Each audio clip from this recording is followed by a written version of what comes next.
En primer lugar, vimos que el apóstol Pablo cambió sus esquemas del pasado, que ilustramos como el sistema de contabilidad que utilizaba en la época anterior de su vida.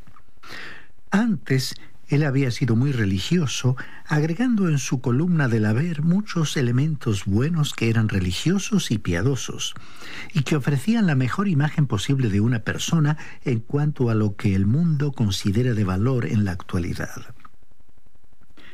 El apóstol Pablo tenía esas cosas, pero cuando él se encontró con el Señor Jesucristo allá en el camino hacia Damasco, él dejó su religión a un lado y Cristo entonces llegó a ser el todo para él.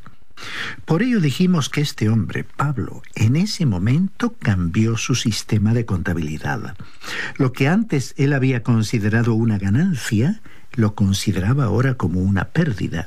Y lo que antes era para él una pérdida, lo consideraba ahora como una ganancia. Es decir, que ocurrió en su vida un tremendo cambio. Luego vimos en los versículos 10 al 19 que Pablo había cambiado el propósito para su presente. Pablo ya no iba a intentar construir una justicia legal para él mismo. No estaba dispuesto a ver cuán religioso y piadoso podía llegar a ser, lo cual en el pasado incluía perseguir a la iglesia. Y ya que había cambiado sus esquemas del pasado, que ilustramos como su sistema de contabilidad, él también iba a cambiar su propósito para el presente. Al leer los versículos 10 y 11, comentamos que algunas personas tienen la impresión de que ser salvo por la fe significa que no hay ninguna motivación para la conducta y las obras. Piensan que si una persona es salvada por gracia, debe querer decir, figurativamente hablando, que se puede sentar y quedarse tranquila sin hacer nada. Y nada está más lejos de la verdad. La fe que salva es una fe que lo pone a uno en movimiento. El apóstol Santiago no estaba hablando de las obras de la ley, sino de las obras de la fe, cuando escribió en su carta, capítulo 2, versículo 18. Muéstrame tu fe sin tus obras, y yo te mostraré mi fe por mis obras. Estimado oyente, si usted ha sido salvo por la fe, queremos ver sus obras. Y si usted no tiene obras, entonces no es salvo. Esto es exactamente lo que Pablo estaba diciendo.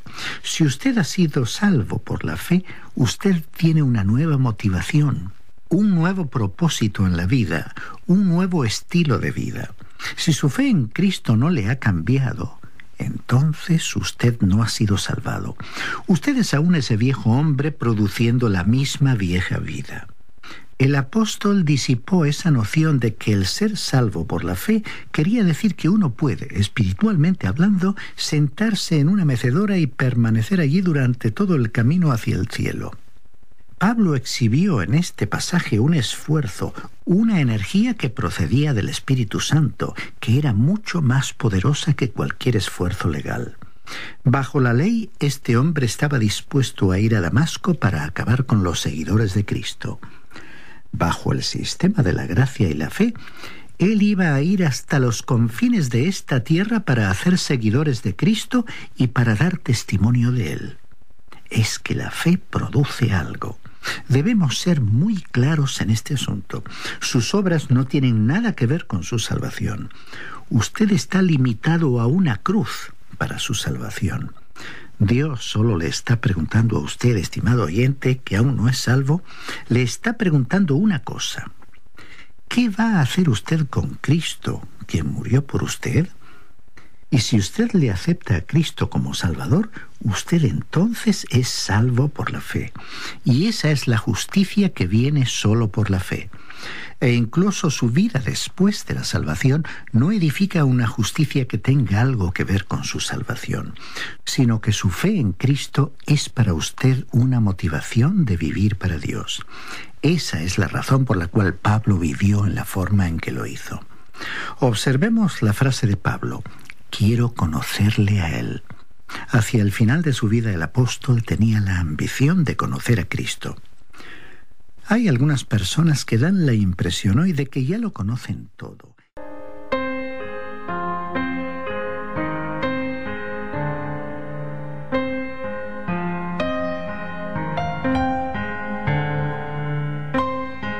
Ahora, en el versículo 15 de este capítulo 3 de la carta a los Filipenses, el apóstol Pablo dijo: así que todos los que somos perfectos, esto mismo sintamos.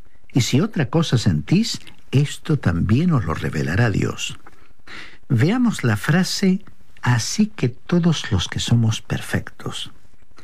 Ahora, ¿qué es lo que quiere decir con esto el apóstol Pablo? Cuando él dice perfectos, significa llegar al estado en el cual uno debería encontrarse en el proceso de madurez. Podemos ilustrar estas palabras observando a un niño. Cuando un bebé nace, es una de las cosas más hermosas que uno pueda ver. Pero luego ese niño crece. Si al pasar los años ese niño permaneciera igual al momento en que nació, nos daríamos cuenta que hay algo que anda mal. Sería algo trágico, pero el niño crece, corre de un lugar a otro y lo vemos desarrollarse. Y entonces decimos que es perfecto en ese sentido, en que se encuentra en el estado que debería encontrarse en su proceso de desarrollo hacia la madurez. La idea central que Pablo tuvo al expresar esa palabra perfectos era la madurez. Entonces, él estaba diciendo lo siguiente: todos los que estamos completos en Cristo, que estamos creciendo y desarrollándonos normalmente en Cristo, debemos tener este modo de pensar, esta manera de sentir. En otras palabras, se trata de tener el sentir del apóstol Pablo y situarse en la pista de carreras con él y continuar hacia la misma meta. Y el apóstol Pablo continuó escribiendo: y si otra cosa sentís, esto también os lo revelará Dios. Podría ser que usted tuviera otra idea y que Dios tiene algo más para que usted haga. Es decir, si usted está dispuesto a hacerlo, Él se lo mostrará. Creemos que Dios es capaz de guiar a un creyente que esté dispuesto. Recordemos que el salmista David nos dijo cuando estábamos leyendo el libro de los Salmos, en el Salmo 32, versículo 9. No seáis como el caballo o como el mulo, sin entendimiento, que han de ser sujetados con cabestro y con freno, porque si no, no se acercan a ti. Si Dios lo tiene que llevar a usted de esa manera, estimado oyente, será algo penoso, que duele. ¿Por qué no le permite entonces que Él le guíe con su mirada?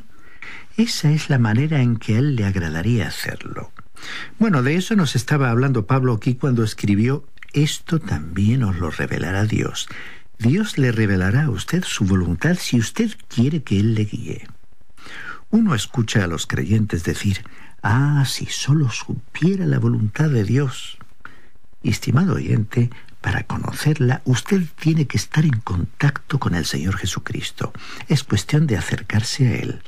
Es tener una disposición de hacer la voluntad de Dios cuando Él se la muestre. No hay ninguna fórmula mágica o fácil para encontrar la voluntad de Dios.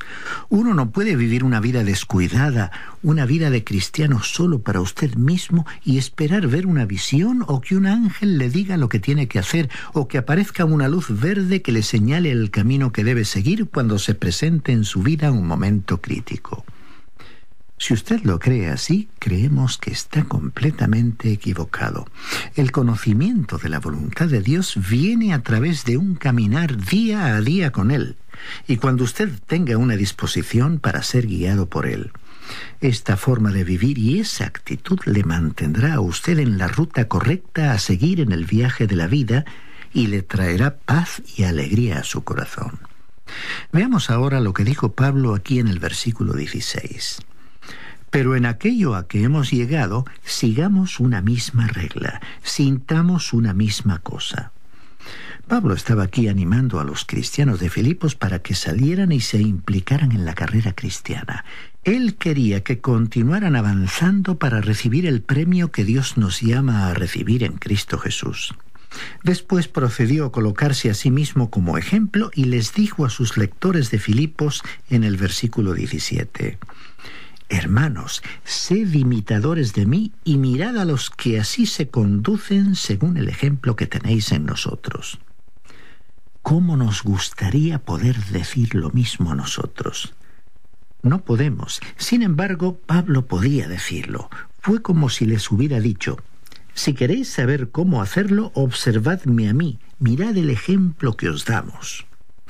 Y no se trataba de hacer un esfuerzo de imitación, como ya hemos explicado anteriormente en otro programa, sino de seguir su ejemplo para aprender a compartir el poder de Cristo en la Iglesia, que es el cuerpo de Cristo aquí en la tierra. Creemos que la forma adecuada para que un cristiano funcione como tal es que lo haga dentro de una iglesia, en una organización cristiana. Creemos que si usted puede tener acceso a una iglesia o congregación cristiana donde la palabra de Dios es expuesta, usted actuaría en contra de la voluntad de Dios si no se identificara con ella. Y si conoce alguna buena organización cristiana a través de la cual Dios está llevando a cabo su obra y usted no la está apoyando, creemos que Dios no aprobaría esa falta de compromiso y colaboración. Creemos que eso es exactamente lo que Pablo quiso decir aquí y sabemos que eso es lo que dijo también en otras cartas. Bueno, sigamos leyendo lo que Pablo nos dijo aquí. En los versículos 18 y 19 del capítulo 3 de esta epístola a los Filipenses, él nos mostró el lado negativo de la situación en Filipos. Leamos estos versículos. Porque por ahí andan muchos, de los cuales os dije muchas veces, y aún ahora lo digo llorando, que son enemigos de la cruz de Cristo. El fin de ellos será la perdición. Su Dios es el vientre, su gloria es aquello que debería avergonzarlos, y solo piensan en lo terrenal. En este versículo 18, Pablo calificó a algunos como enemigos de la cruz de Cristo. Algunos piensan que el escritor se refería a personas disolutas que practicaban un gnosticismo incipiente, que confiaban en sus propios logros y no en la suficiencia total y única de Cristo. Por lo tanto, no podían ser considerados como hijos de Dios. Creemos que esta es probablemente la condena más severa que usted puede encontrar de aquellos que profesan ser creyentes y en realidad no lo son. Ellos afirman ser cristianos y sin embargo contradicen su confesión de ser cristianos con sus vidas. Él dijo aquí, su Dios es el vientre, o sea que adoraban al Dios de sus propios deseos. Eso era terrible. Estos que se llamaban a sí mismos cristianos estaban siendo guiados por sus propios apetitos. Algunos tienen un apetito por el dinero e intentarán conseguirlo por cualquier medio. Otros sienten un apetito por el sexo que se convierte para ellos en un dios. Otros codician diversas cosas y esa apetencia es la causante de rivalidades y conflictos. Es importante destacar, además, que todas estas pasiones que hemos mencionado esclavizan a esas personas y son insaciables. Solo producen una satisfacción limitada y momentánea. La causa básica de ello es que sus corazones, sus mentes, están orientadas hacia las cosas terrenales. Viven para ellos y solo para ellos mismos, y se enorgullecen de esa conducta. Es decir, que están orgullosos de lo que debería darles vergüenza.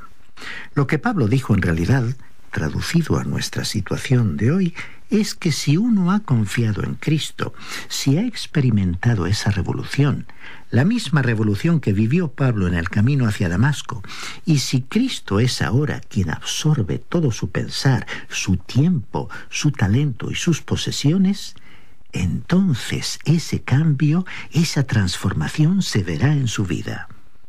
El apóstol Santiago lo expresó de la siguiente manera en su carta, capítulo 2, versículos 17 y 18.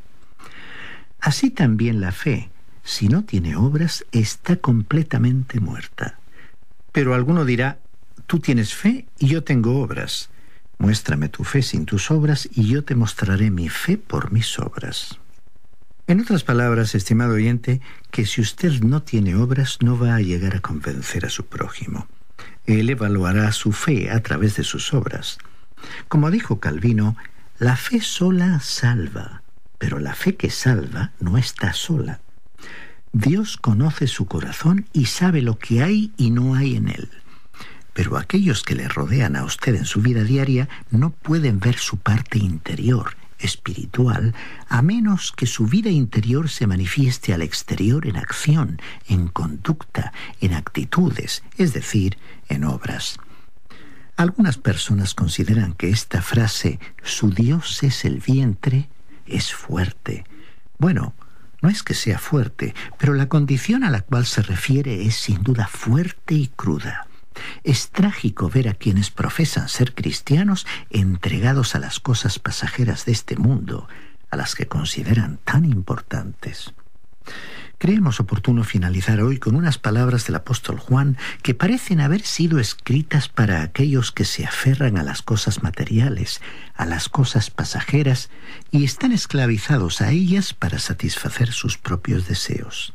Dijo Juan en su primera carta, capítulo 2, versículos 15 al 17. Si alguien ama al mundo, no tiene el amor del Padre, porque nada de lo que hay en el mundo, los malos deseos del cuerpo, la codicia de los ojos y la arrogancia de la vida, proviene del Padre, sino del mundo. El mundo se acaba con sus malos deseos, pero el que hace la voluntad de Dios permanece para siempre.